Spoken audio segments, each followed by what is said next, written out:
que l'on commence donc cette séance de travaux dirigée par une petite réflexion concernant l'objectif que nous poursuivons, à savoir un objectif de conscience, conscience de soi, conscience réflexive.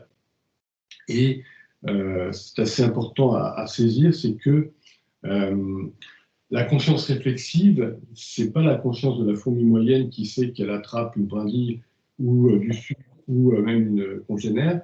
La conscience réflexive, c'est la conscience que l'on a de nous-mêmes dans un moment donné. Alors, il y a peu d'animaux qui ont cette capacité. Chez Homo sapiens, ça commence vers l'âge d'1 an et demi. On montre à un petit enfant une photo, un miroir, et le petit enfant reconnaît c'est moi dans le miroir. À d'autres âges, avant, eh bien, l'enfant croit que c'est quelqu'un dans le miroir. C'est pareil chez un chat, chez un chien. Par contre, d'autres animaux plus performants, on va dire l'éléphant, l'orque, le dauphin, l'api, évidemment les autres primates, les grands singes, ont capacité à se reconnaître dans un miroir. Donc ça, c'est avec le test de la tache blanche. On installe une tache, et puis l'animal va essayer de frotter pour retirer la tache, alors que le chat ou le chien ne vont pas retirer la tache, ils n'ont pas compris qu'en face, c'est eux-mêmes. Voilà. Donc, pour partir de là, eh bien, on va considérer que on peut être attentif à soi-même. Qu'est-ce que c'est soi-même? Ce sont des morceaux. Il y a soi-même sensoriel, il y a soi-même intellectuel, il y a soi-même émotionnel et motivationnel. Donc, si on prend cette division en 3 parties d'Homo sapiens, eh bien, on va s'apercevoir que on peut commencer à essayer d'être attentif, attentive, à être dans la conscience réflexive de soi-même sensoriel, ou de soi-même en sortie, parce que le sensoriel, c'est l'information entrante, et il y a l'information sortante. Soi-même en sortie, c'est être attentif à nos mouvements, par exemple. Les mouvements, c'est soi-même en sortie. La posture qu'on adopte, c'est soi-même en entrée, en sortie, pardon. Et soi-même en entrée, eh bien, c'est sensoriel, c'est-à-dire je vois, j'entends. C'est aussi parfois un phénomène de type neurone miroir, c'est aussi un phénomène donc moteur, prise de conscience des mouvements, et ça on y reviendra par la suite progressivement. Donc, aujourd'hui nous allons commencer par travailler ce qui est le plus simple, pas ce qui est intellectuel, sortant ou entrant, et conceptuel sortant entrant, non, c'est pour plus tard. Pas ce qui est émotionnel et motivationnel, donc sortant entrant, ce qui est pour beaucoup plus tard, parce que capturer une motivation, on y arrive, capturer une émotion, bah, c'est tellement rapide parce que l'émotion est à la fois neuronale et hormonale. Si j'ai peur, ça y est, je suis pris dans la peur. Donc, il faut avoir beaucoup travaillé avant sur comment stopper par une route corporelle ou une route intellectuelle ou conceptuelle la peur, et là seulement je peux stopper la peur. Donc c'est pour beaucoup plus tard. Mais là tout de suite maintenant, nous allons commencer à explorer les neurofonctions corporelles, donc entrantes et sortantes.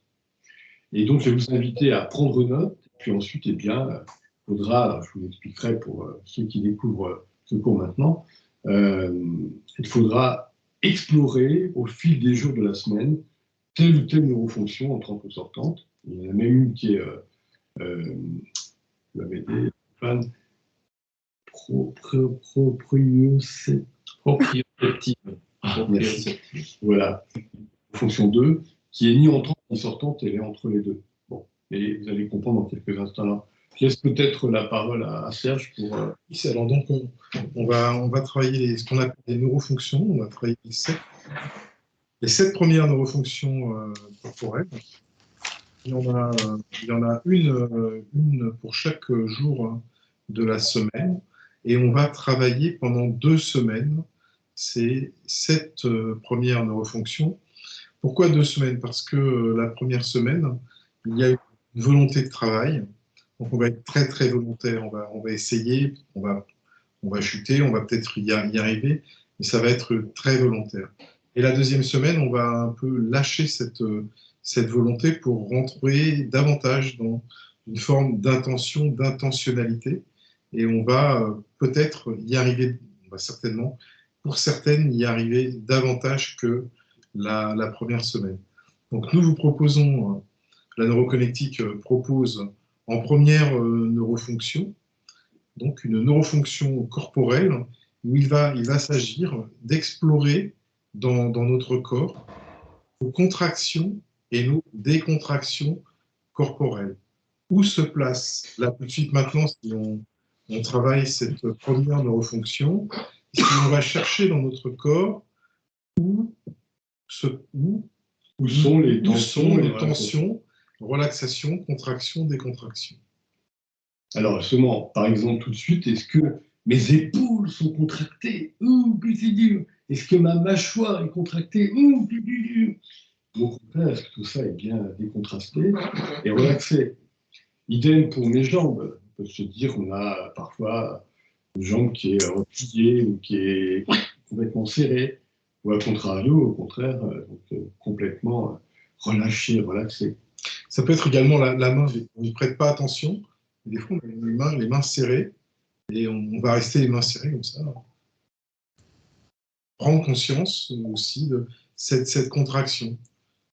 Et quand on a une posture comme ça, par exemple, on a une contraction au niveau de l'épaule, contraction au niveau du coude également, et le poing. Donc on prend conscience, on se réveille à l'intérieur d'eux pour prendre conscience de cette contraction. Évidemment, on peut prendre conscience aussi des parties contractées de notre corps, bien sûr, pour les décontracter, pour se relaxer. On peut prendre conscience aussi de nos parties qui sont tout de suite décontractées, relâchées, sans contraction corporelle. Donc là, il y a un retour à soi, on revient vers soi pour prendre conscience de, c'est ce dont parlait Delphine tout à l'heure, la conscience réflexive. Alors, l'idée, évidemment, en termes d'agenda, ce que disait Serge, c'est le lundi. Donc, c'est le travail du lundi. Le lundi, on va avoir 2 semaines. Donc, 2 lundis, on va essayer toute la journée, si possible, d'être attentive à ces contractions, décontractions, en essayant de les capturer, de les attraper, mais d'une façon la plus précise possible. C'est-à-dire, est-ce que j'ai tendance à avoir les yeux contractés, par exemple, ou la mâchoire contractée, ou, comme disait Serge, l'épaule ou la main contractée, ou décontrastée, évidemment. Et l'idée, je le redis, je l'avais dit la fois précédente, mais c'est de pouvoir soit capturer cette information parce qu'on va se dire toute la matinée, j'y prête attention, par exemple, ou bien j'ai un réveil qui sonne à telle heure, telle heure, telle heure, ou bien j'ai un réveil aléatoire qui sonne on ne sait pas quand, pour me rappeler d'être conscient de moi, ou conscient de moi, dans cette conscience réflexive particulière, donc de l'attention portée à la contraction, à la décontraction. Ou vous pouvez aussi programmer un moment dans votre journée qui sera le moment de votre journée où vous allez commencer à vous explorer, donc avec la neurofonction du jour. Donc ça peut être le moment du petit déjeuner, ça peut être un moment où vous êtes dans des transports. Voilà, vous programmez un moment où vous êtes quasi certaine de pouvoir travailler à ce moment-là, parce que, là, je vais employer un mot, ce moment est dédié, ce moment est consacré à ce travail. Et donc, il y aura un rappel, parce que c'est un moment de la journée, on se rappelle que ce moment-là, on a décidé une décision que l'on allait commencer à travailler à partir de ce moment-là.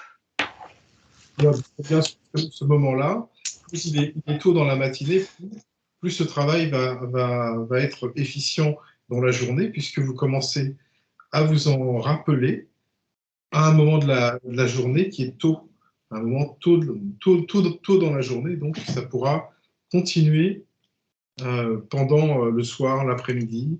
Vous serez dans une ambiance, voilà, parce que si je peux le dire comme ça. Alors évidemment, il y a ce que vient de dire Danfield, des rappels de soi aléatoires, c'est aussi possible. Mais chacun doit y trouver, doit se retrouver dans ses rappels de soi, qu'est-ce qui lui convient le mieux, Et bien sûr, là où il y a le plus d'exploration, parce que si c'est pour se dire, tiens, ça sonne, et puis au moment où ça sonne, ah ben non, là, il faut que j'aille promener mon chien. Ah ben non, là, j'ai un appel de mon patron. Ah ben non, là, je peux pas parce que j'ai le feuilleton télévisé. Et à ce moment-là, c'est perdu. Une petite remarque d'ailleurs sur ce que tu viens de dire, Serge, qui est tout à fait intéressante, à savoir que on peut se dire, c'est un peu bizarre hein, ce que je veux dire là, attention, mais est-ce que c'est pas un beau hasard que précisément ce bip-bip qui sonne au hasard sonne justement au moment où je dois promener mon chien, ou justement au moment où il y a la super réunion, peut-être juste que les dieux de l'Olympe ont décidé de m'aider à être un peu plus conscient, un peu plus conscient. C'est possible aussi. Et justement au moment où je risquerais de ne pas l'être. Tout ce travail sur la conscience, on le sait, c'est la conscience neuronale, c'est qui nous permet de vivre en bon état et surtout de vieillir en très bon état.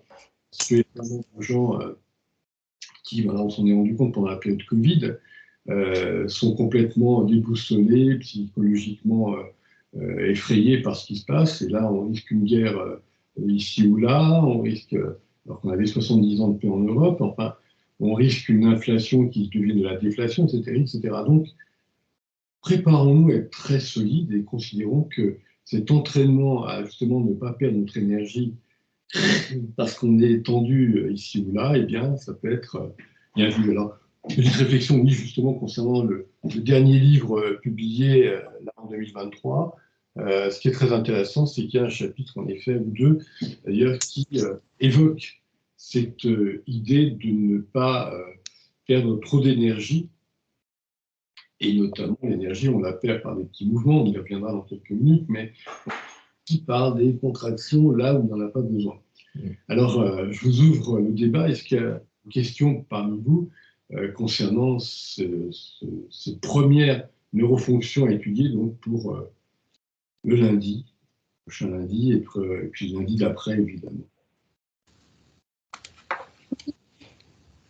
Ça doit durer combien de temps pendant la... Pardon, excuse-moi. Ça doit durer combien de temps? Toute la journée? Ah, tu n'as pas été dans la pleine attention. Évidemment, il y a deux réponses à ta question. Je sais que ça assure, Danfield. Donc, je n'ai pas entendu complètement. Mais... C'est vrai que beaucoup le disent. Alors, je le dis en pas trop assuré. En effet, il y a deux réponses. D'une part, l'intérêt, c'est d'essayer le plus possible dans la journée, en effet, toute la journée du lundi consacrée à cette expérience particulière.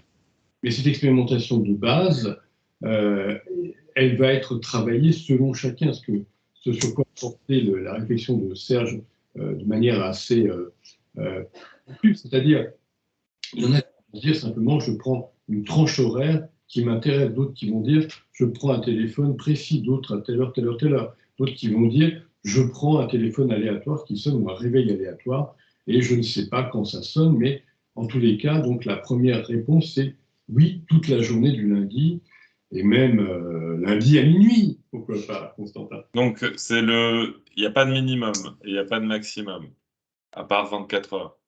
C'est ça. Voilà, c'est ça. Disons que là, maintenant, tout de suite, hein, si on essaie dans son expérience, maintenant, tout de suite, est-ce que j'arrive, moi, Constantin, mais chacun d'entre nous, à prendre conscience des tensions, relaxations dans mon corps? Par exemple, là, le Danfield qui vous parle, honnêtement, j'ai senti une tension ici, une tension là. Pourquoi? Parce qu'évidemment, ici, j'ai quelqu'un en moi, le poids de tout ce qui se dit, il faut être lucide. Et là, parce que je vais de l'avant, mais il faut se retenir. Hein, je traduis d'une façon très limpide et très simple, mais quand on a traduit, l'important, c'est aussi de savoir vivre avec ce corps-là et se dire, au demeurant, je relaxe ici et là, je perds moins d'énergie, ce qui va pouvoir me servir pour me concentrer mieux. Ce que je recommandais d'ailleurs tout à l'heure, jeune fille qui voulait être parmi nous et qui changeait d'avis en m'expliquant, oui, j'avais des problèmes de disputes au niveau la semaine dernière, puis j'ai un examen de chimie, justement. Si elle pratique ça, elle réussit 3 fois plus vite son examen de chimie. Mais bon, il y a des gens, on leur propose un diamant, ils disent on le prend. Tant pis pour eux. Voilà. Est-ce qu'il y a d'autres réflexions, questions? Là, Isabelle qui levait la main. J'ai une question parce que effectivement, l'idée c'est de s'observer et de sentir les contractions, mais peut-être que on pourrait avoir besoin d'un outil pour aider à se décontracter, pour sentir la différence, parce que tout le monde ne sait pas sentir d'abord son corps et tout le monde ne sait pas sentir réellement les zones contractées par rapport aux décontractées et comment les décontracter quand elles sont contractées. Mais, de toute façon, je commence par une petite. On n'observe pas son corps, on s'auto-observe, on auto-observe. Il se passe que observer, c'est vers l'extérieur. S'auto-observer, c'est vers l'intérieur. On auto-observe notre corps. Et effectivement, mais c'est pour aller vers ce que tu dis, c'est-à-dire une meilleure compréhension de son corps. On va sentir son corps, mais pour celles et ceux qui, évidemment, ne sentent pas tout de suite leur corps, c'est une bonne entrée en matière pour amener leur conscience réflexive, sur leur corps, vers ces contractions, vers ces décontractions. Et puis après, si ces gens-là ne sentent rien, on en parle. On en parle et on essaie de trouver des solutions pour chacun, parce que pour chacun, c'est une solution différente. Je dirais même plus pour chacun, à un moment donné de la vie de chacun, parce que En plus, je suis ce que je suis maintenant, j'en prends plus ou moins conscience, mais demain, il peut y avoir tel et tel événement dans mon existence, et ces micro-événements vont complètement changer, et j'arrivais pas à ceci, soudain j'y arrive très bien, ou j'arrivais à cela, et je n'y arrive plus. Donc, considérons aussi le temps. D'autres réflexions, questions? Oui, peut-être le niveau de finesse de l'observation, de l'auto-observation. C'est parce qu'on peut, je ne sais pas, sentir, comme tu disais, qu'on a des tensions dans les épaules, mais on peut aussi peut-être affiner l'observation sous les ongles ou dans les cheveux. Enfin, est-ce qu'il y a une sorte de méthodologie pour aller du plus général au particulier, ou des conseils de pratique de navigation dans son propre corps? moi, je dirais qu'il n'y a pas de méthodologie, c'est en fonction des avancées de chacun et en fonction des avancées de chacun, de ce que lui, par curiosité, va avoir envie d'explorer au petit à petit, et des questions qui vont nous être posées, d'un fil à moi, concernant ces travaux. Et puis, à chaque début de travail dirigé, on va vous demander de nous parler de justement ce que tu es en train de dire, de vos 2 semaines d'exploration, et de nous dire, voilà, là, j'y suis arrivé, là, un peu moins, là, j'ai pu saisir une tension dans mon petit doigt, dans mon orteil gauche. Bon, et à ce moment-là, nous, c'est une sorte de débriefing, j'aime pas employer ce mot-là, mais une synthèse, on va échanger. C'est à ce moment-là que on va essayer de vous donner des outils, des astuces, entre guillemets, pour aller plus loin dans vos expérimentations. Difficultés, et puis, bien sûr, vous allez vous apercevoir que parmi ces 7 neurofonctions, il y en a qui vont être plus faciles pour vous et d'autres moins faciles. Donc, c'est à ce moment-là, on va en discuter ensemble. Je crois que j'ai répondu.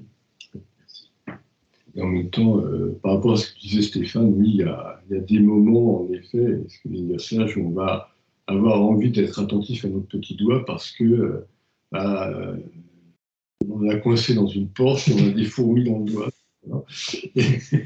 Alors qu'autrement, on n'aurait jamais réalisé qu'on avait des petits doigts ou des fronces, des fronces qui se plissent, etc. Alors, petite question. Est-ce que vous recommandez de se surprendre dans l'observation? C'est-à-dire, est-ce que c'est une observation, une capture à un moment donné, ou est-ce qu'il y a aussi un effet d'expérimentation. Par exemple, je démarre mon expérimentation et je découvre que, par exemple, j'ai une tension, et ensuite je joue avec une partie de mon corps pour essayer de ressentir une différence et d'observer la perception. Ça rejoint un peu ce que disait Isabelle. Je ne sais pas si je sais mesurer.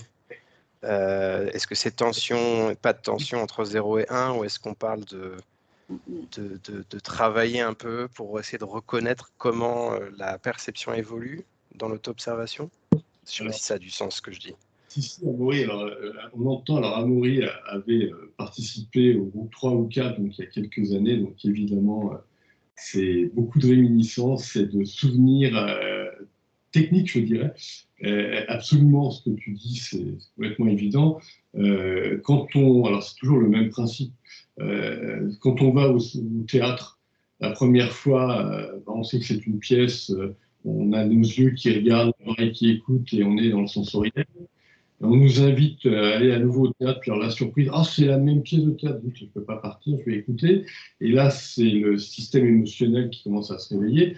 Et si on nous piège encore une troisième fois, eh bien ça passe un cran au-dessus, c'est le neurosystème intellectuel qui commence à analyser, à décortiquer ce qui se produit.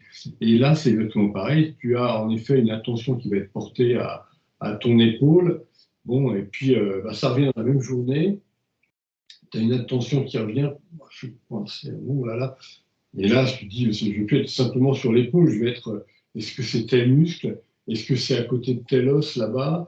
Est-ce que, voilà, évidemment, donc, ça suffit. Et puis, je vais rajouter aussi ce que tu viens de commencer à dire, Danfield, c'est-à-dire des tensions à des moments de la journée qui ne seront pas les mêmes.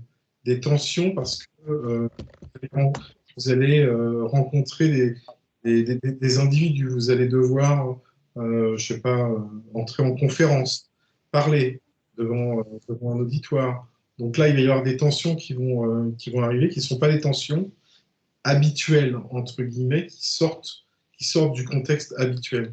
Et puis des lieux aussi. Vous allez aller dans des lieux vous ne connaissez pas, ça va répondre différemment. Donc là, on est déjà à un autre niveau. Ce que disait aussi Stéphane, on est à un autre niveau de perception. Donc là, on rentre véritablement dans davantage de recherche, et davantage. Et on se remarque dans différentes situations, différents lieux, à différents moments. Voilà. Oui, je peux poser une question? Oui, Isabelle, vas-y. Alors, pour rebondir sur ce que disait Amaury, il y a une chose qui me paraissait peut-être intéressante, c'est l'idée de mesurer son niveau de contraction entre 0 et 10 peut-être. Et justement, ça peut avoir un sens aussi à différents moments de la journée en fonction des stimuli extérieurs, etc. 0 étant je suis relâchée, et 10 étant je suis complètement contractée. Est-ce que ça peut avoir un intérêt pour mieux s'observer et mieux quantifier, ou en même temps que qualifier bien sûr, mais quantifier le niveau de contraction? C'est ce que disait Serge un peu avant. Chaque individu, donc chacun parmi nous, peut décider oui ou non ça m'est-il. On ne peut pas mettre une règle générale, on ne peut pas dicter, ce serait comme ça, parce que certains ou certaines vont s'apercevoir qu'il y a vraiment des nuances de gris importantes, et donc vont se dire, je vais noter entre 1 et 10. Et puis d'autres vont se dire, par exemple, je remarque que à 19h ou à 20h, j'ai plein d'énergie, alors qu'à partir de 16h, j'étais épuisé, ou 18h, j'étais KO. Donc on s'aperçoit bien qu'il y a des cycles. Ce sont comment dit-on, c'est de la chronobiologie, des cycles dans la machinerie biologique, et à chacune de remarquer, d'observer librement son mécanisme. Mais l'important, c'est surtout de se dire que ce qu'on a observé, je reviens sur ce que mettait en évidence Serge tout à l'heure, ce qu'on a observé le premier lundi, quand on arrive au deuxième lundi, on a encore plus d'informations. C'est ça qui devient riche. Puis après, on travaillera sur d'autres paramètres et vous vous rendrez compte que ça affine encore et encore. Ça vient à la question voulue de Stéphane ayant aussi été dans un groupe, c'est très bien, c'est une question coquine, pour nous dire, attention, vous allez voir que plus tard, vous allez devoir affiner. Alors, je me lance vers la deuxième neurofonction. Alors, celle-là, elle est proprioceptive. Alors, vous pouvez pareil noter, prendre votre carnet, noter tout ce qui vous arrivera dans cette journée-là. Le mardi, donc une journée, si lundi, on peut dire qu'artistiquement, c'était ce qu'il y avait dans l'Antiquité, qu'on trouve à Babylone, qu'on trouve chez les Égyptiens, chez les Grecs, la notion de connaissance du... Comment on appelle ça? Je me souviens plus. C'est rentré dans un domaine difficile et délicat, c'était en fait l'art de la communication, on va dire, je me simplifie dans les termes modernes. Et bien là, pour le jour numéro 2, le mardi, on va travailler sur l'architecture, tout simplement, si on se réfère à l'art. Alors l'architecture, c'est-à-dire où est-ce que ce corps dans lequel je me réveille chaque matin se place. Alors, référence là aussi toujours à ce petit livre où il y a eu quelques réflexions et expérimentations concernant ce domaine, c'est-à-dire là, je suis assise. Bon, et là, par exemple, on a le Danfil qui est entre Stéphane et Serge. Bon, pour chacun d'entre vous, chacun d'entre nous, donc, on se trouve ici ou là. Et on s'aperçoit que quand on va dans le train, quand on va sur le trottoir, au théâtre, la machine biologique et psychologique dans laquelle on habite va quelque part. On est invité dans une salle, il y a des amis qui nous invitent, et bien on se retrouve en plein milieu de la salle, ou bien coincé contre un angle de mur, ou bien près d'une fenêtre ou d'une porte, ou bien entre les deux, entre le plein milieu et... référence, évidemment, on pensera à Roland Barthes qui travaillait sur le Japon, qui se posait la question de est-ce que le centre est vide?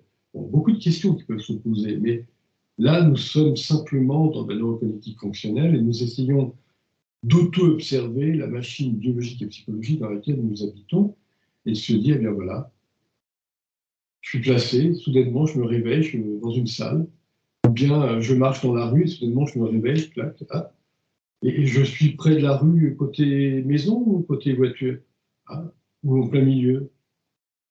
Et on découvre, on observe la machine dans laquelle on habite. Donc vous pouvez affiner là aussi l'observation de cette machine, donc l'auto-observation, et peu à peu découvrir où ça se situe. Alors où ça se situe, c'est aussi en 3 dimensions. Est-ce que j'ai tendance à m'asseoir? Je ne vais pas le pratiquer parce que je suis en chaussures, mais je peux aussi marcher sur la chaise sur laquelle je suis assis.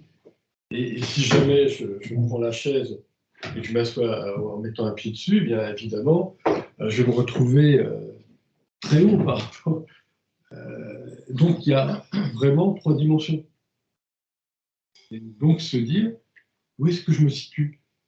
Alors, prenons aussi, ça je parlais il y a quelques minutes, des exemples où on est avec quelqu'un, confronté à l'autre, à l'altérité de l'autre. Alors, est-ce qu'il y a une marche d'escalier, il y a, comment dit-on, un trottoir? Est-ce que je suis situé en dessous de l'autre? Est-ce que je me place au-dessus? Est-ce que je me place au même niveau? Sans rentrer dans la pathologie, hein. Ça ne nous intéresse pas, mais ce qui nous intéresse, c'est simplement l'observation de la machine dans laquelle nous habitons et de son comportement. Elle va s'installer ici, elle va s'installer là. Alors là, attention, pour cette neurofonction numéro 2, il s'agit de toujours auto-observer son corps dans l'espace. On n'observe pas l'espace, et à ce moment-là, on n'a plus d'attention au corps. Donc il faut toujours auto-observer son corps, comment ce corps se déplace dans l'espace, et où ce corps va se loger dans chaque pièce. Dans une pièce, il va là, dans une autre pièce, il va là. Avec des amis, je vais m'asseoir à telle place. Donc il y a même eu, dans ce livre-là, il y a un texte de Soum qui parle de ça. Donc, elle a expérimenté ce travail. Et c'est l'ensemble du corps, L'ensemble du corps, oui. Oui, c'est l'ensemble du corps. au sens de l'enveloppe, L'enveloppe. externe du corps. Non, non, tu sens ton corps, la densité corporelle, et tu te sens marcher, par exemple. Si je marche, est-ce que sur le trottoir, je reprends un exemple de notre film, est-ce que quand je marche sur un trottoir, je marche au milieu du trottoir, je marche le long des voitures en coupe-gorge, comme aurait dit un de nos amis, ou alors je marche je marche le long, le long des îles, le long des maisons. Voilà. Mais j'ai toujours cette conscience de mon entièreté corporelle. Oui, tu as raison, qui marche et qui va se placer à différents endroits. Ma question, elle est un corollaire, c'est que par exemple, c'est possible que je sente au-delà de mon corps les objets qui sont devant moi. Ou par exemple une lumière. Alors là, Donc, la lumière, on la travaillera après en fonction numéro 3. Donc là, non. On est strictement dans où mon corps se situe dans l'espace. Donc, mon À corps droite, physique, à gauche, devant, derrière, en haut, en bas. Ton corps corporel. mon corps corporel. Voilà. c'est ça. Vraiment, Ton corps osseux. Ton de corps, toute ma masse, où suis-je? ma masse. J'ai conscience Ma masse localisée, c'est ça. j'ai conscience de ma masse. Oui. Alors, à vous, les questions. Question. Amaury. On parle de position, pas de mouvement, pas de vélocité, hein. C'est sur le trottoir, l'exemple, c'est à un moment T, je me trouve au milieu, ou bien est-ce que tu observes le fait que tu es en translation, ou que tu vas droit, ou que tu oscilles Non, ça, ce sera la fonction 4, mais on n'y est pas. Pour l'instant, on est simplement sur ce corps dans lequel je me réveille, où est-il situé dans l'espace. Alors évidemment, on pourrait aller plus loin, on aura tous ce moment de plaisanterie, on reprend ce que disait Stéphane un petit peu avant. On peut très bien affiner et se dire, est-ce que je suis sur la planète Mars? C'est la galaxie Voie lactée. Bon. Mais pour l'instant déjà, avoir simplement conscience qu'on est dans une pièce avec des meubles autour, par exemple, c'est déjà beaucoup. Ça permet d'avoir une certaine conscience de soi, d'ailleurs. Enfin, j'en profite pour vous donner un peu de beauté.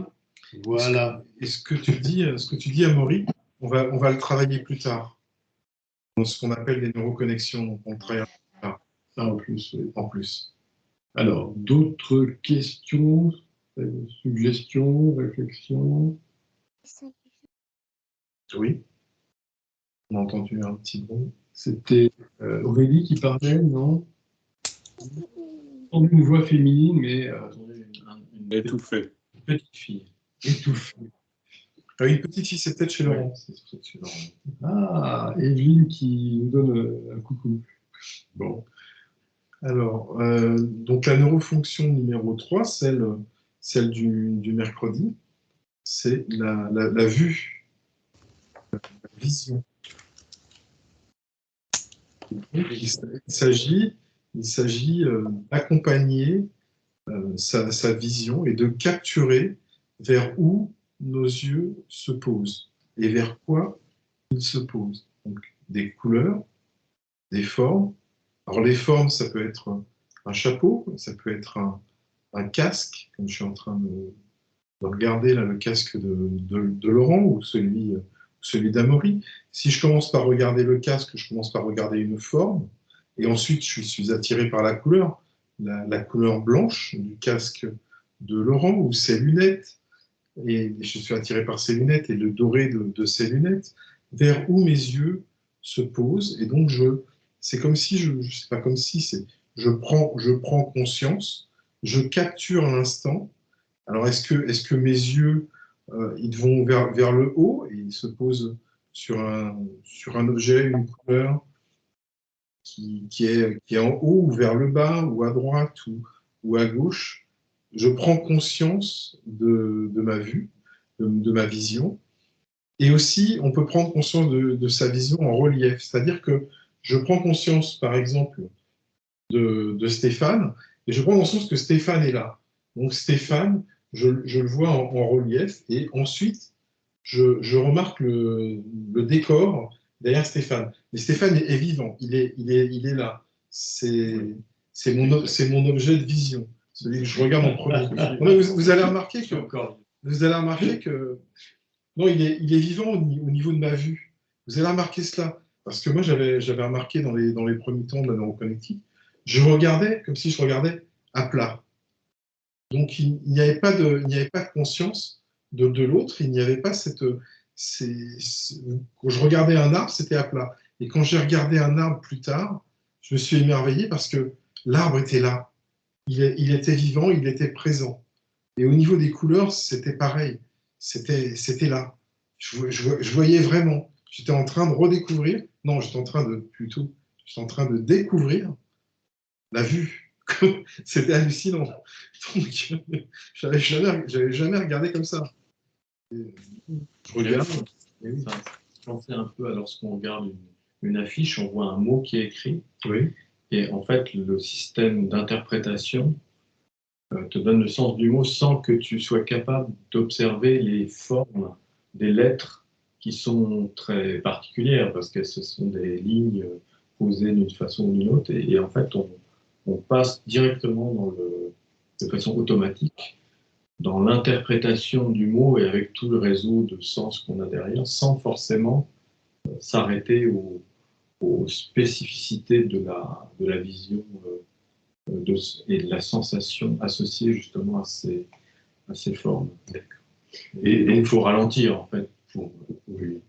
Pour compléter ce que tu viens de dire, Stéphane, si on essaie sur le plan neuroanatomique de comprendre les neurofonctionnels, de comprendre ce qui se passe, c'est qu'on a à nos yeux donc, des capteurs de photons, donc de lumière, qui transforment via la rétine en électrons, en électricité, ce qui va passer par ce qu'on appelle le nerf optique, le transaxone qui passe par le corps unilatéral, et ensuite ça arrive à l'arrière du crâne, et là il y a, on va dire, un appareillage qui capture une zone visuelle V1, on va l'appeler comme ça, qui capture l'information, qui la transmet à une aire visuelle V2, qui elle va avoir une fonction de transmission, de dispatching, répartition, merci, je cherchais un mot en langue française quand même, restons là-dessus en français. Donc de répartition, et c'est pas le terme adapté, mais c'est pas grave, on se comprend, et ça arrive ensuite à une aire V3, qui est une aire justement de forme.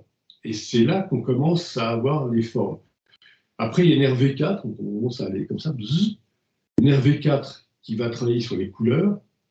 Alors, ce qui est très intéressant, c'est qu'on avait dans un texte plus ancien, là-dedans, oui, dans ce livre-là, donc Connectique Enseignement, un de nos étudiants, Mamoun, avait été assez interpellé par cette réalité et noté que son système visuel voyait d'abord les couleurs et après seulement les formes.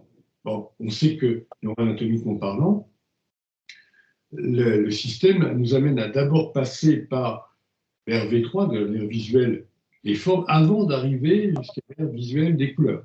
Et pourtant, et c'est exactement ce que vient de dire Stéphane, ça peut être un zapping, c'est-à-dire notre cerveau ne garde pas tout, ne considère pas tout. Comme ce que disait Stéphane, sur un regard d'un mot, on ne voit même pas ce qu'il y a autour. Après, il faut savoir qu'on arrive donc sur une aire visuelle V5 qui travaille les mouvements. Le serpent moyen s'en sert beaucoup. Puis l'aire visuelle V6 qui, elle, va travailler sur les contrastes. V7 sur les reliefs et V8 sur la profondeur de champ, ce qui nous permet, quand on arrive à la profondeur de champ, là je reviens sur ce qu'évoquait Serge, à voir en 3 dimensions. Et c'est là que, quand on voit quelqu'un, on ne voit pas juste un visage plat en 2 dimensions. On s'aperçoit qu'il y a ce visage. Et là, par rapport à ce qu'il y a contextuellement derrière. Et cet arrière-plan, ce background, cet arrière-plan, c'est le moment où on commence à, en effet, réaliser qu'il y a un être humain devant moi. C'est formidablement intéressant. Donc je reprenais ce que disaient Serge et Stéphane. Et vous avez aussi, si vous voulez le tester maintenant tout de suite, expérimentons, entrons en expérience, voyons avec la capacité que nous avons à voir vraiment maintenant tout de suite. Alors, on peut être avec ou sans lunettes, mais le principe est le même. Et donc, si vous avez, après cette brève expérimentation basique, des questions, ou des réflexions, ou des suggestions, bienvenue.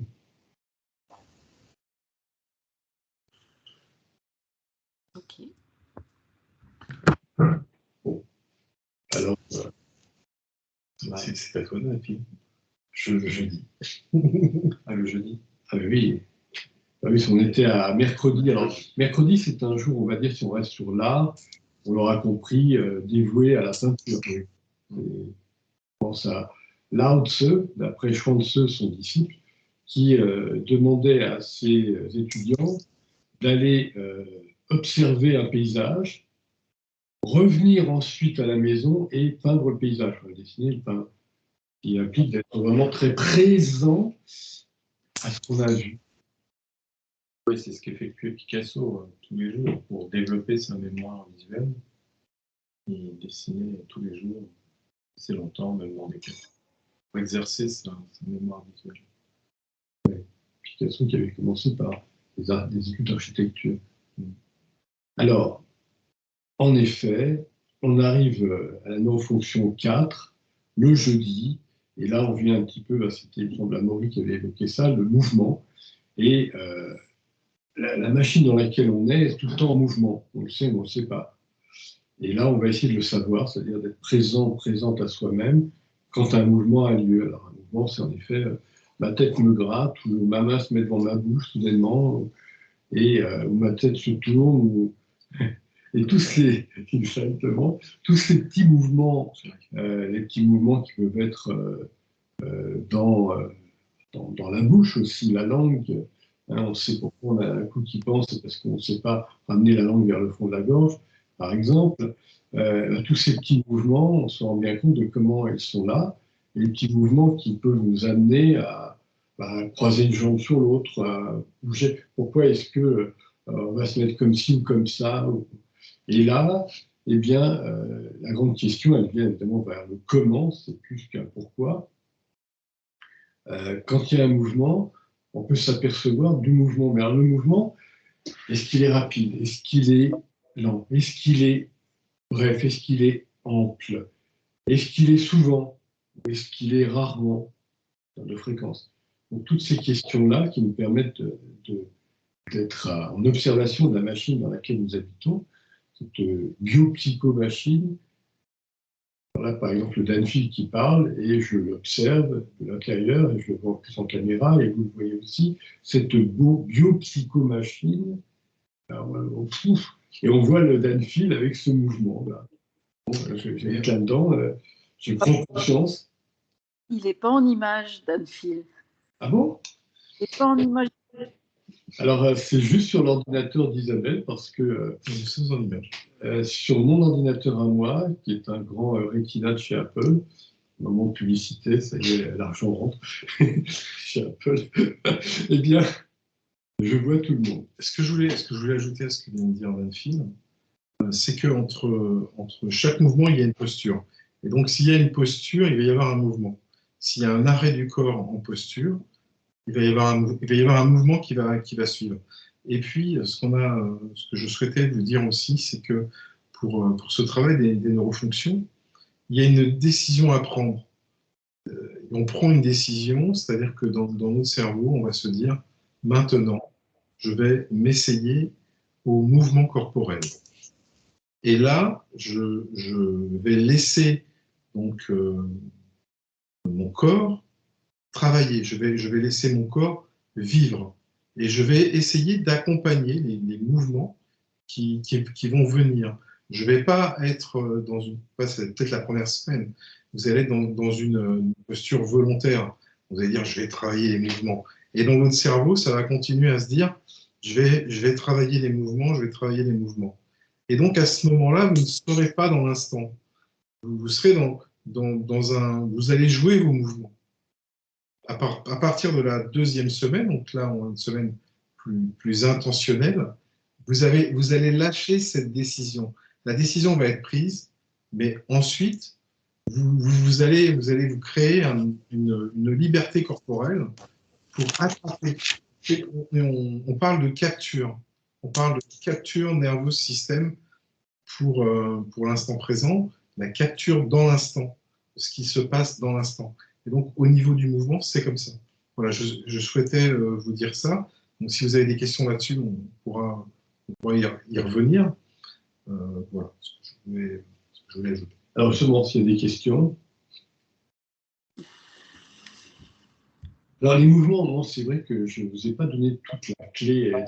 Elle est notamment dans le livre, donc, Neurocanectique, enseignement. Il y a les mouvements externes et les mouvements internes. Et il est vrai qu'on peut s'apercevoir qu'on court et seulement les poumons ou le cœur sont complètement en mouvement. On peut s'apercevoir qu'on parle avec quelqu'un d'inconnu et ça se remet en mouvement quand on ne court pas. On peut s'apercevoir qu'il y a une grosse panique, on est avec personne, on n'est pas en train de courir et pourtant ça se remet en grand mouvement. Donc on peut observer aussi les nuances de mouvements internes et leur corrélation avec des mouvements externes. Bon, ça peut être aussi intéressant à observer de l'intérieur, donc à auto-observer. Et il y a ce qu'on a dit au tout début, c'est ce que tu viens de redire, mais je le redis.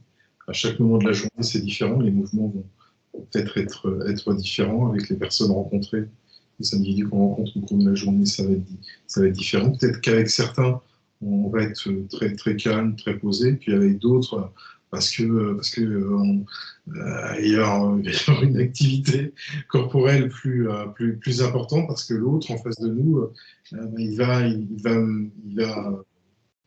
nous allons être dans cette activité corporelle parce qu'il est là, donc émotionnellement, et puis le corps va suivre.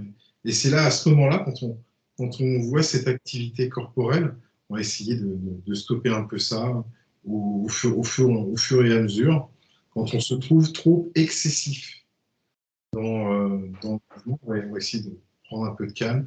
À partir du moment où on capture, on peut calmer un peu la machinerie et pas être dans l'excitation totale. Corporelle, je précise. Alors, un petit mot artistique, le mouvement, c'est de la chorégraphie. Oui. Alors, passons, puisque Serge l'évoquait, entre deux mouvements, il y a une posture. Donc, passons aux postures. J'en parle. Alors, donc, jour numéro 5, c'est sculptural. Sculptural. C'est de la sculpture. C'est de la sculpture. C'est de la sculpture. Sculpturale. Et donc, entre deux mouvements, maintenant, il y a une posture. Et il s'agit de prendre conscience de sa posture, l'entièreté de sa posture. Par exemple, si maintenant je prends conscience de ma posture, bon, vous ne voyez pas, mais je prends conscience de mes jambes, comment elles sont posées. J'ai un pied qui est posé sur le sol, un autre pied où il n'est pas posé complètement sur le sol. J'ai une jambe qui est détendue, une autre qui est moins détendue. Donc, comment je me photographie, je photographie ma posture. Donc, je reviens sur mon corps, je t'observe la posture. Et c'est pareil que ce que l'on vous disait tout à l'heure, à chaque moment de la journée, ça va changer, chaque lieu, ça va changer. Donc, il s'agit de revenir à soi, d'auto-observer et non pas d'observer, de s'auto-observer, d'auto-observer sa posture. Là, par exemple, mes mains qui sont comme ça, j'observe que j'ai mes mains comme ça. Ça, c'est la posture de mes mains. Et puis, j'observe que mon pied aussi est relevé. Là, vous ne le voyez pas sous la chaise, comme si j'avais freiné. Je m'auto-observe dans cette posture-là. Je freine, parce que je suis en train de parler devant une assistance. Je vais être vu par des centaines de millions de personnes sur YouTube.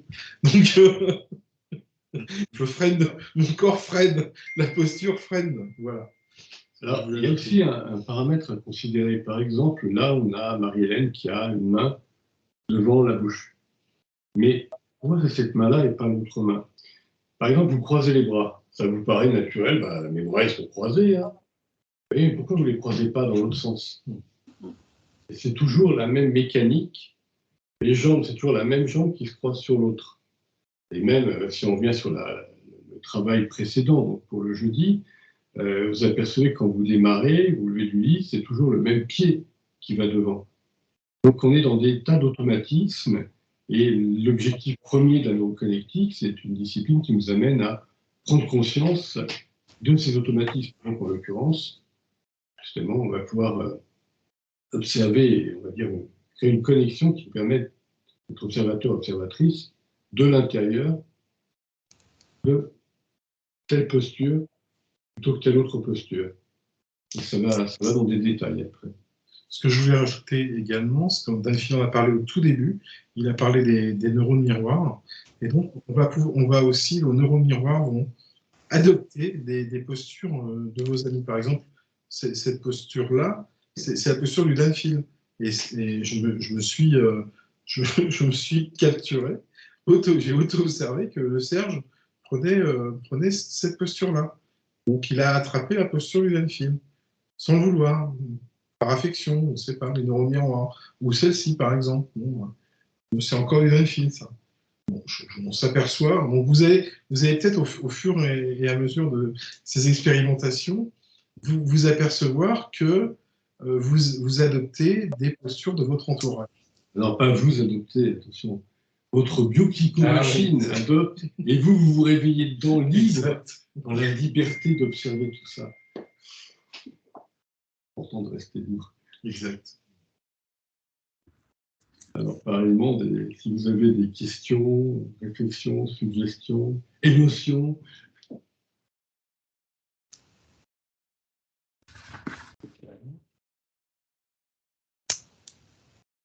Non, point.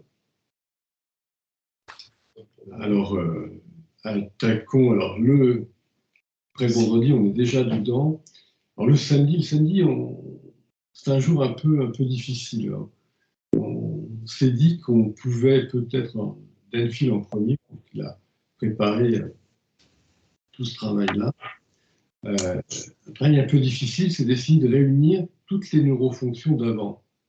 Et les réunir comme si on les observait de l'extérieur, c'est-à-dire comme si on observait les neuroprogrammes dans leur ensemble qui constituent nous.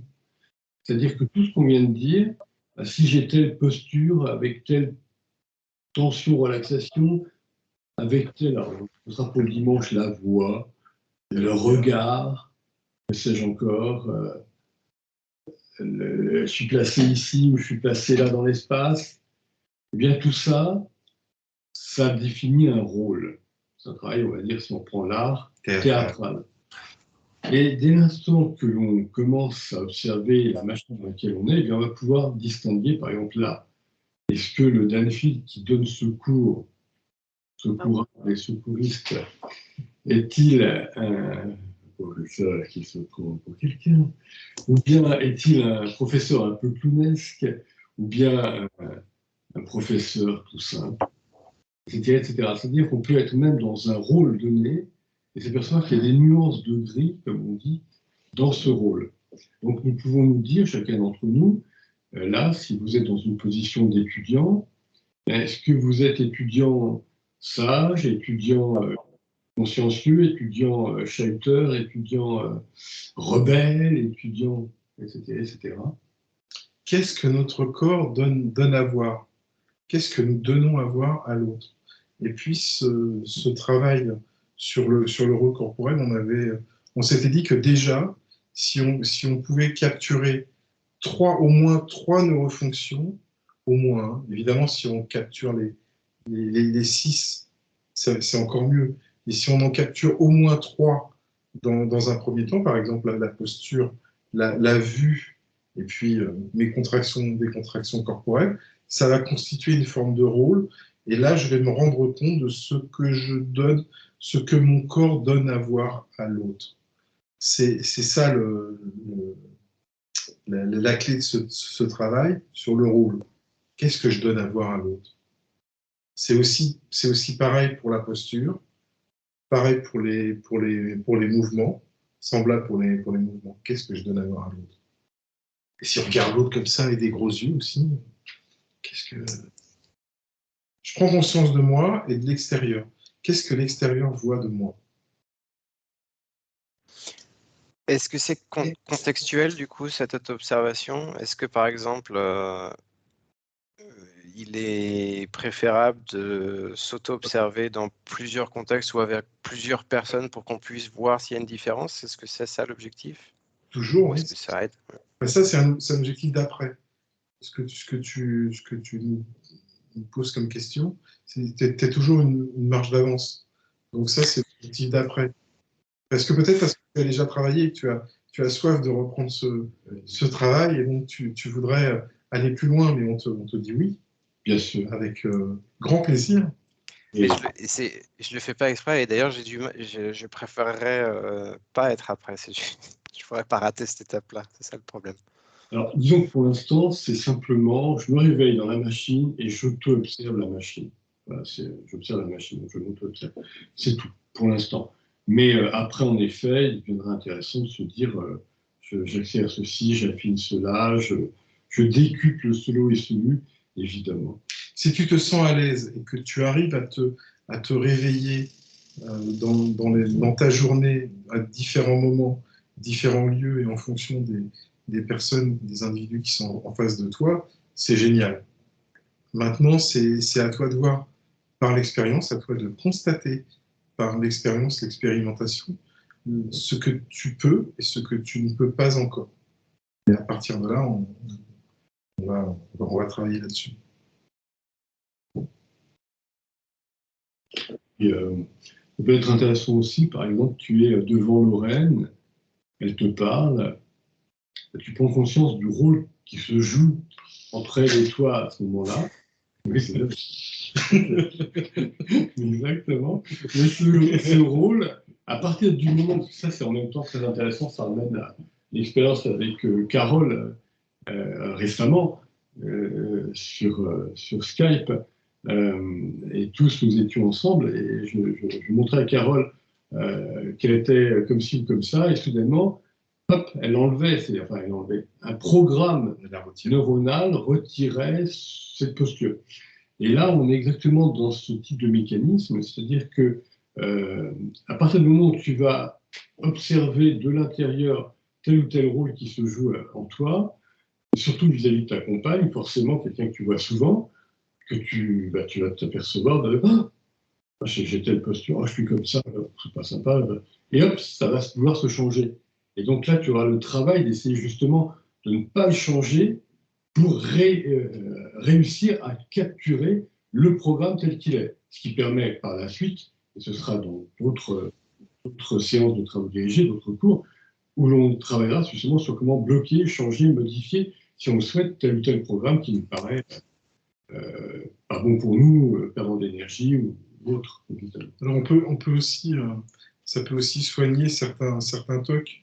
Peut-être qu'on va se mordre la lèvre, on va grimacer, on va s'attraper dans cette grimace, là on va voir, ben, c'est moi ça.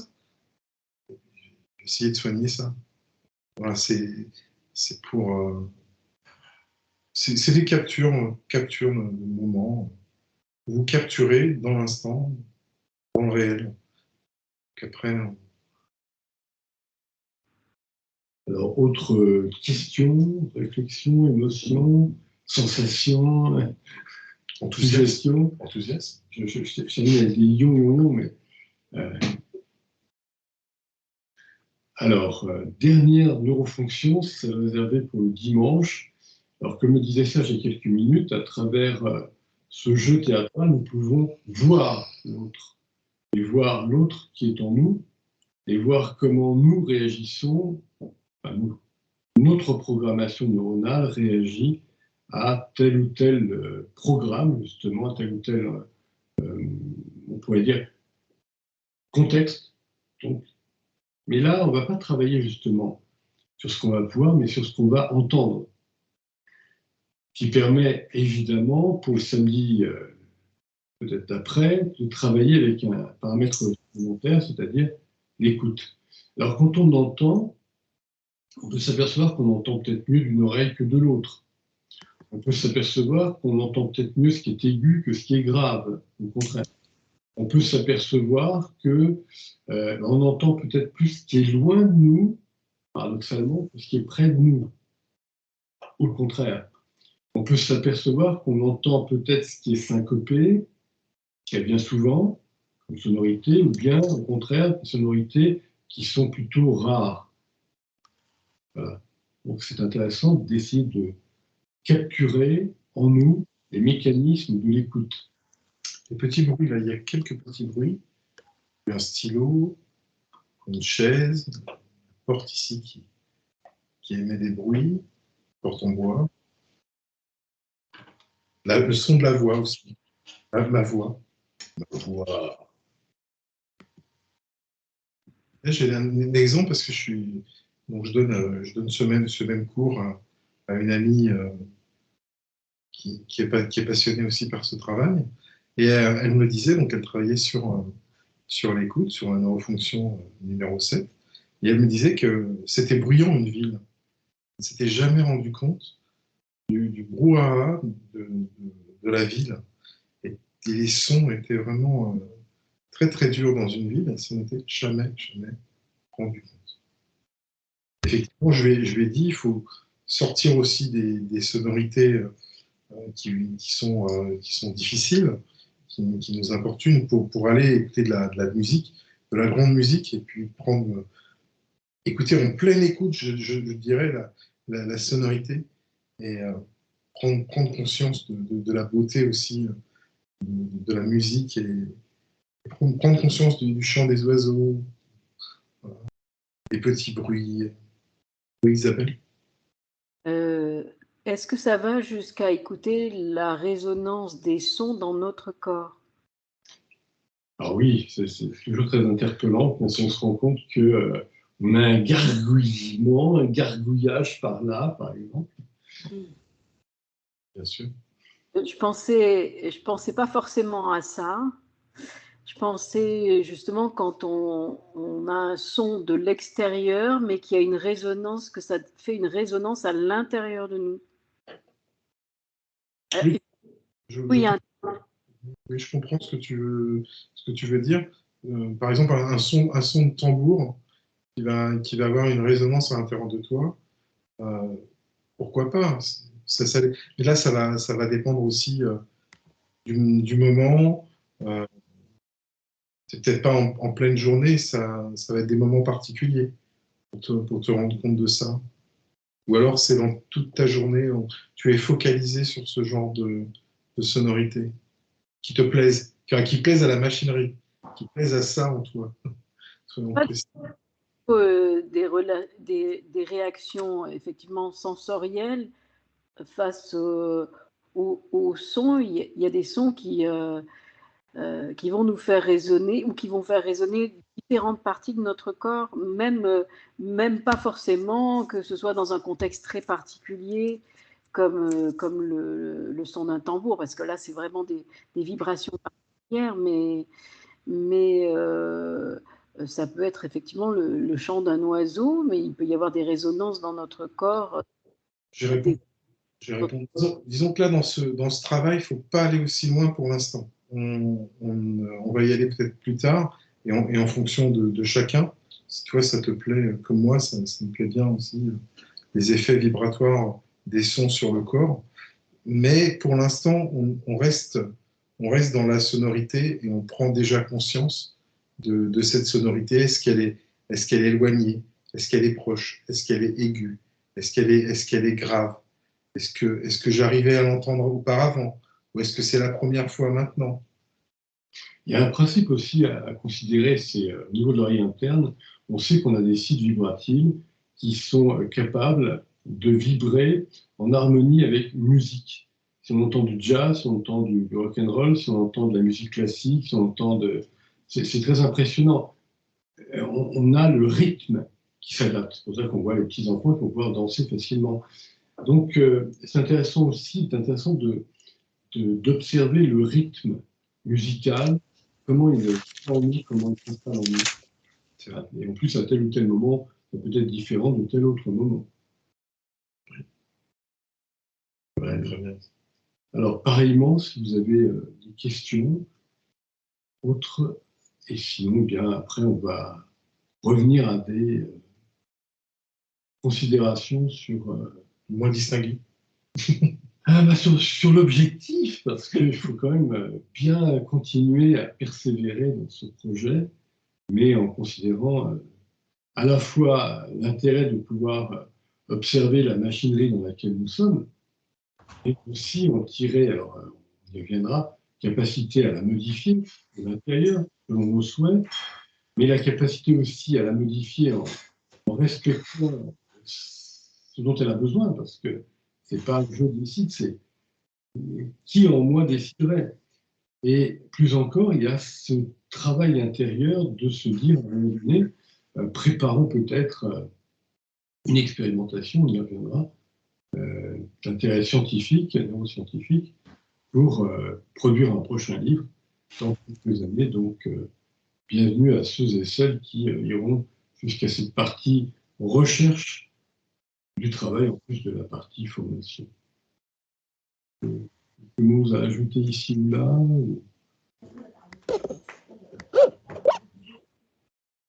Alors, si on aura peut-être Carole et Olga qui réapparaîtront. Laurent, il a sa petite fille à gérer, mais Constantin aussi, voilà. Coucou et coucou. Alors, osez, parce que vous étiez absente visuellement, donc dire ce que vous en pensez, ajouter. J'ai coupé l'image tout simplement parce que le son n'est pas très bien pour moi, donc tout simplement pour meilleure réception. Qu'est-ce que j'en pense? Voilà, ça va être une expérience assez intéressante. Ce que je vais faire, tout simplement.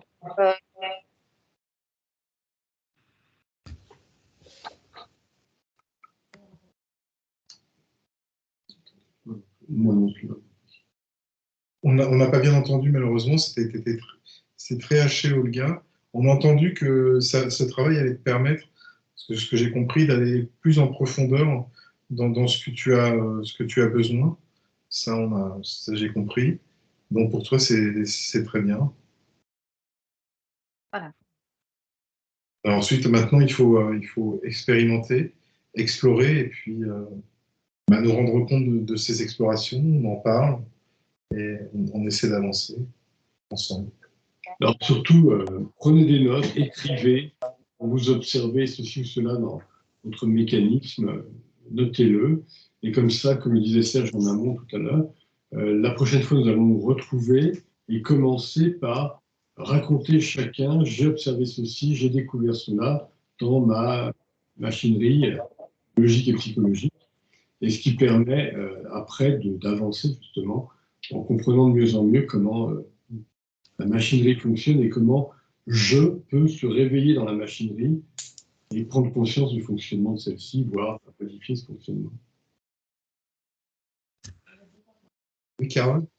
Oui, si une petite question, on est bien dans l'auto-observation, donc on n'interprète rien, on va observer et noter justement comment notre corps fonctionne ou réagit. Mais par contre, on peut noter aussi effectivement les notions, j'ai entendu les notions de sensation, d'émotion, donc du coup, ça peut être peut-être telle posture ou tel mouvement, je l'ai auto-observé, mais ça m'interpelle, ou on n'en est pas encore là. Ouais. Non, Carole, en fait, pour l'instant, on travaille uniquement ce qui est corporel. Alors, je redis, cette machinerie biologique corporelle, c'est en entrée les sensations, en sortie tout ce qui est, on va dire, action. Voilà. Par contre, les émotions, on verra plus tard. C'est de mémoire, c'est le cours numéro 21. Oui, c'est TD numéro 21. Donc, c'est vraiment très loin. Une raison simple que j'ai évoquée, mais que je le redis à nouveau, capturer une réflexion en nous, ça va. Capturer une action, ça va. Capturer une émotion, ça ne va pas, parce que c'est trop rapide. Donc, il faut avoir travaillé pendant des mois et des trimestres comment structurer la capture de beaucoup d'informations pour pouvoir, à un moment donné, capturer des émotions. Sinon, on va se dire oui, là, je suis énervé, voilà. Je suis triste. Mais ça ne sert pas à grand-chose parce que, à la limite, on est tellement triste que on en a vaguement conscience. Et encore, c'est plutôt au début, pas conscience. Donc, ce qui est intéressant, c'est de pouvoir. Je donne une petite parenthèse d'ailleurs là-dessus. C'est dans ce livre-là, donc Neuroconnectique Cognition, publié en 2020. Dans ce livre-là, j'évoque un petit moment de ma vie. On va être en 2002, où j'étais absolument ravi d'avoir réussi une expérimentation très intéressante. Je passais, comme beaucoup d'individus, dans ce qu'on appelle les déprimes d'hiver. Tout seul, c'était Noël. On ne m'avait pas invité ici ou là. J'avais pris une distance avec ma famille depuis longtemps. Donc, oh là là là là. Et quand j'ai la petite déprime d'hiver, eh bien, au lieu d'être dans la déprime comme tout le monde, justement parce que j'ai beaucoup pu travailler sur les 3 neurosystèmes d'Homo sapiens dans lesquels j'habite, comme nous tous ici, eh bien, j'ai pu me dire, je vais habiter la déprime qui s'installe. Donc, ça veut dire qu'on crée un habitant, une conscience réflexive qui est là, mais qui ne s'efface pas tout de suite, mais qui peut revenir assez souvent, tellement souvent que les jours passant, la déprime s'installe, mais la conscience est là qui observe la déprime qui s'installe. Et quand la déprime est arrivée vraiment bas, c'est-à-dire à quoi sert la vie, pourquoi je suis là, je pourrais même mourir, c'est là qu'on stoppe la machine et on comprime, après avoir déprimé, la machinerie dans l'autre sens. On réprime. On réprime. En tous les cas, on comprime. C'est un vrai comprimé radical. Là. On va éradiquer la maladie. On réprime la déprime. Bon, c'est je demandé. Je voulais juste ajouter par rapport à ce que tu as dit, Carole. Oui, tout à l'heure, j'ai parlé de mouvements comme cela et qu'on pouvait auto-observer une agitation qui arrivait. Et à ce moment-là, on avait peut-être, si on arrivait à la capturer, peut-être si on arrivait à raisonner, on peut se dire, je vais peut-être calmer mes gestes. Donc, c'est pour ça que j'ai évoqué très légèrement l'émotion. Mais bon, c'était léger. Et puis, on pourrait évoquer aussi la réflexion. 3e pôle des grands singes sapiens dans lesquels nous nous réveillons. Parce que finalement, il y a ça dans cette machinerie-là. Alors, dans d'autres livres, attendez, je vais sortir ma bibliothèque, dans d'autres livres, j'ai évoqué, et c'est aussi un petit peu dans Neuroconnectique Cognition, il y a un petit chapitre à la fin, un grand chapitre, qui évoque l'avenir de l'humain après Homo sapiens que nous sommes, il y aura peut-être Homo pertinens. Et donc, j'avais publié ce livre-là en 2012, donc Les enfants de demain, le très secret projet HP1. HP, c'est Homo pertinens. Et puis après, il est ressorti en 2018, il me semble, sous ce titre-là. Et dans ce livre, donc, avec des améliorations, bien sûr, dans ce livre, eh bien, j'évoque notre possible descendant darwinien, qui serait un humain, mais doté non pas de 3 neurosystèmes, mais de 5. Je vous laisse le découvrir pour qui aime bien la littérature, mais ce qui me paraît très intéressant, c'est de penser la néothénie, c'est de penser les nouveautés en biologie, et finalement d'oser se dire que, justement, relativisons, nous avons 3 systèmes de fonctionnement, 3 neurosystèmes, mais on pourrait peut-être en avoir plus, alors restons ouverts à justement bien les auto-observer, mais en nous disant peut-être qu'on va pouvoir explorer d'autres possibilités ensuite. Et ça, c'est plus tard. Là, on est en neuroconnectique fonctionnelle, 3 années. Après, il y a neuroconnectique relationnelle, 12 années, pour qui s'y intéresse. Ils veulent aller plus loin. Et puis après, il y a même neuroconnectique transformationnelle, où là, on peut explorer beaucoup de possibilités très étonnantes chez Sapiens. Mais revenons à maintenant. Ce que je voulais dire, c'est que ce soir, donc, c'était une soirée présentation des neurofonctions des 7 premières neurofonctions corporelles, et que à chaque autre travaux dirigés, nous allons entrer dans le dur du sujet, dans la réalité. Donc nous allons, en même temps que nous allons vous présenter le travail dirigé, entrer en expérience. Donc ça va permettre à chacun, chacune, d'entrer dans l'expérience que l'on vous propose. Aujourd'hui, c'était une présentation, et à chaque travaux dirigé, on va rentrer dans l'expérience. Et bien sûr, je ne dis rien pour laisser le suspense. Voilà. Ouais, je vois plusieurs sourires sur mon visage, donc a priori, c'est plaisant. Je vois qu'on manie l'art du suspense. Exact. Il faut attiser la curiosité, sinon... Et puis là, vous avez matière, là. Donc là, il y a des outils, déjà. On vous a donné des outils. Est-ce que vous m'entendez déjà? Oui, Laurent, oui. Est-ce que entre le comportement au travail et le comportement qu'on est soi-disant plus naturel hors du travail, est-ce que c'est important de différencier quand on est dans un moment où l'autocensure s'impose au travail dans ce contexte? Bien sûr, c'est ce qu'on a dit tout à l'heure.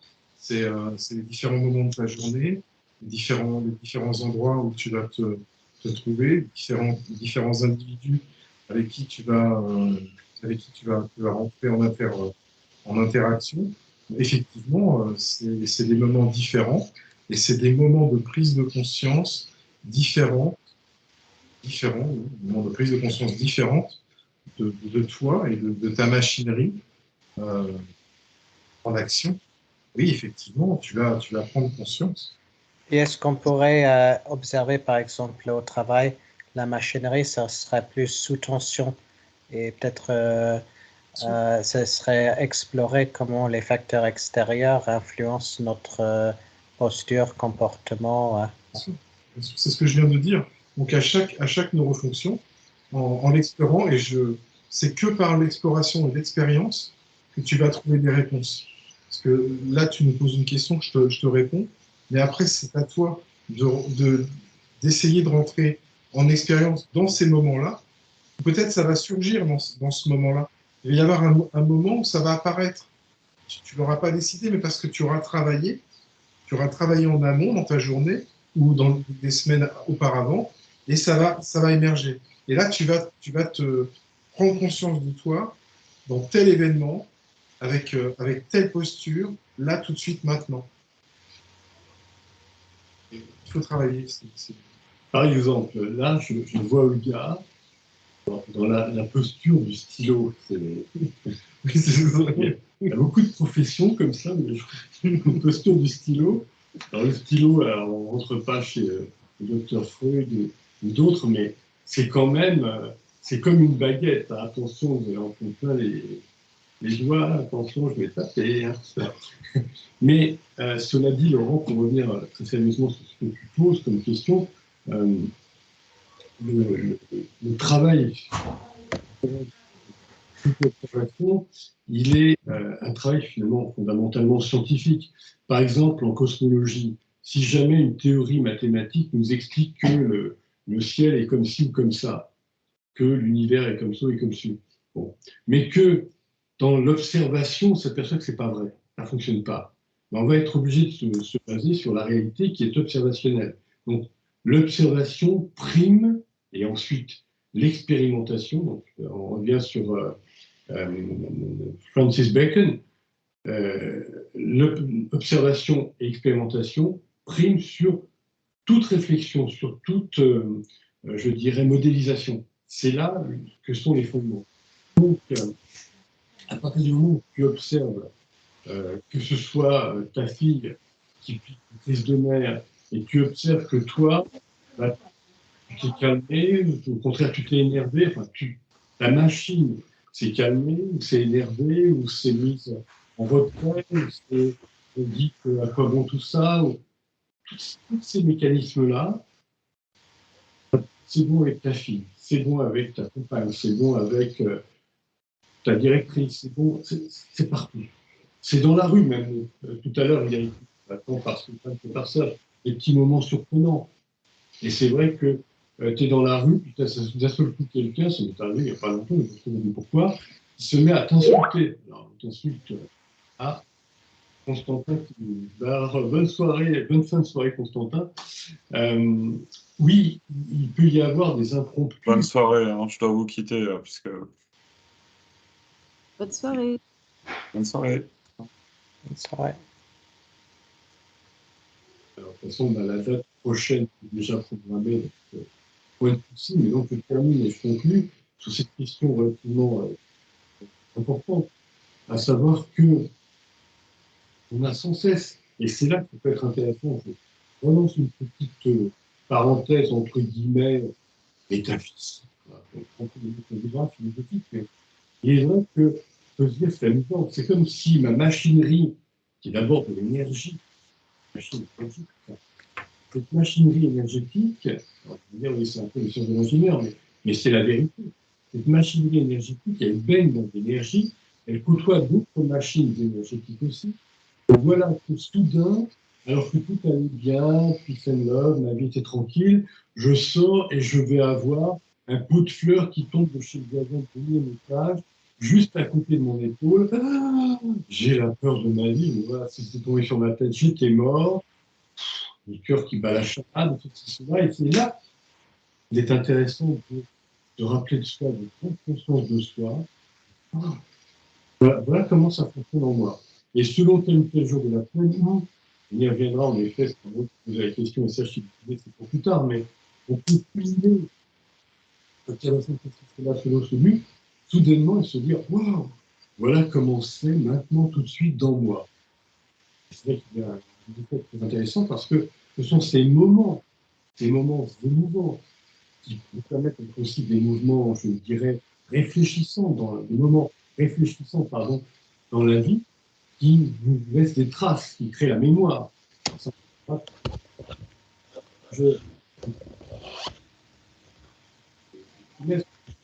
très intéressant de capturer tout cela.